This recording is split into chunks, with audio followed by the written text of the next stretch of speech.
اور trail of blood بھی ایسی موجود نہیں ہے تو ڈاؤٹ کریٹ ہوگا. اسی طرح انجریز کے حوالے سے اگر ہم بات کریں، شیپ آف انجریز جو کہ فاصلہ اور لوکیشنز جس طرح سائٹ پلان میں موجود ہوتی ہیں، یہ بڑی امپارٹنٹ ہوتی ہیں. مثال کے طور پر ملزم اور مقتول آمنے سامنے ایک پلین زمین کے اوپر کھڑے ہوئے ہیں، فائر ہوتا ہے جسم پر، تو اس کی جو جسم پہ نوعیت ہوگی، نیچر آف انجری جو ہوگی وہ سرکولر ہوگی، زخم لمبوترا ہو سکتا ہے یا اسٹریٹ لائن ہو سکتا ہے.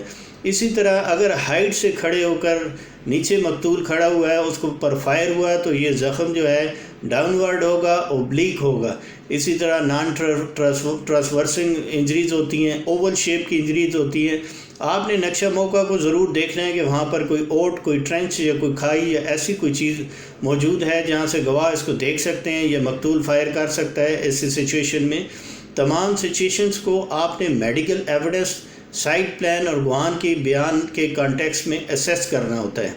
دیکھیں نقشہ موقع جو ہے یہ اگر نقشہ موقع کے اندر کوئی ڈیفیکٹ اس طرح کا موجود ہو جو کہ آپ نے کوئری کے بعد جو اپنے گواہان کو یا آپ نے جو سائٹ پلان کو دیکھ کے اسیس کرنا ہے، اگر اس میں کوئی ایسا ڈیفیکٹ ہے تو آپ اس کو ڈیورنگ کراس ایگزامینیشن چیلنج کر سکتے ہیں اس کو.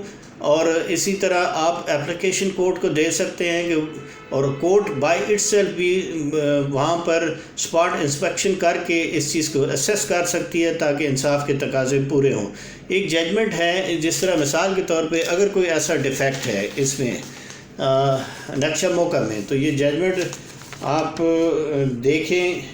ڈیفیکٹ جو ہے وہ اگر موجود ہے تو ویرسٹی آف پراسیکیوشن کیس کو یہ ڈیٹریکٹ نہیں کر سکے گا.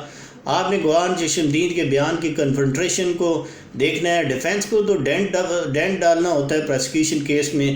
اگر فلاح موجود ہے تو ڈیفینس پلی جو ڈیفینس ہے اس کو لاجیکل کنکلوژن میں کیسے لے کر جائے گا، فلاح کو کس طرح وہ پراسیکیوشن کے کیس کو ڈیٹریکٹ کر سکتا ہے، اور کس حد تک کس مینر میں ڈیفینس اس سے بینیفٹ حاصل کر سکتا ہے، اور گلڈ کس حد تک ایفیکٹ کرے گا.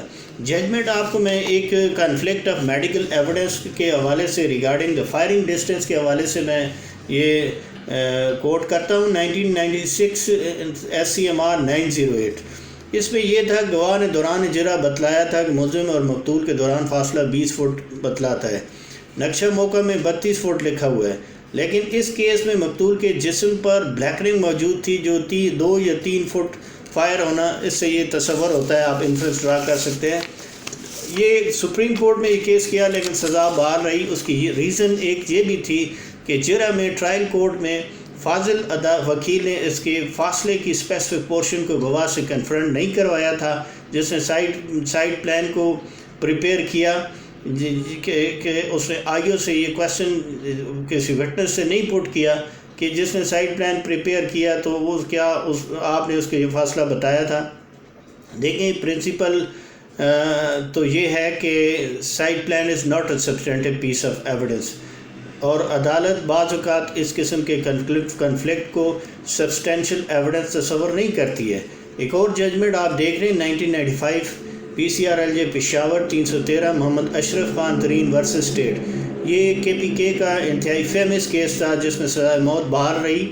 اس میں انسپیکٹر جنرل آف پولیس یعنی DIG مرڈر ہوا تھا اپنی رہائش گاہ میں، اور جہاں پر ڈرافٹ مین سے یہ نقشہ موقع آئیو نے نہیں پریپیئر کروایا بلکہ از خود اس نے اس کو وہاں وٹنس کی پوائنٹیشن کے اوپر اس کو نقشے موقع کو پریپیئر کیا.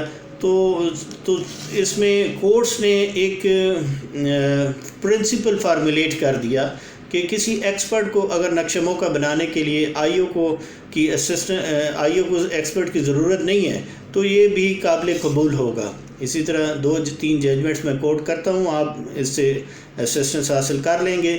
PLJ 1998 CLC لاہور 1235، اور دوسری ججمنٹ ہے 2016 YLR پشاور 905، اور ایک اور ججمنٹ ہے 2017 YLR 436.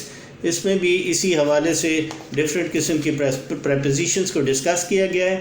کرائم سین پہ وکیل کو وزٹ کرنا تو ضروری ہے اگر سیکیورٹی اس کو وہاں پہ کوئی ایسا سیکیورٹی موجود ہو، ایسا کوئی بریچ آف کوئی نقصان یا جھگڑے کا خطرہ ہو تو پھر تو نہیں جا سکتا وکیل، لیکن وکیل کو ایکسیس ہونی چاہیے پلیس آف اکرنس کی، تاکہ وہ اس کو ویژولائز کرے، تاکہ وہ ایک فوٹوگرافک امیجنیشن اس کے پاس موجود ہو، بہتر انداز میں وہ اپنے کیس کو پروسیڈ کر سکے۔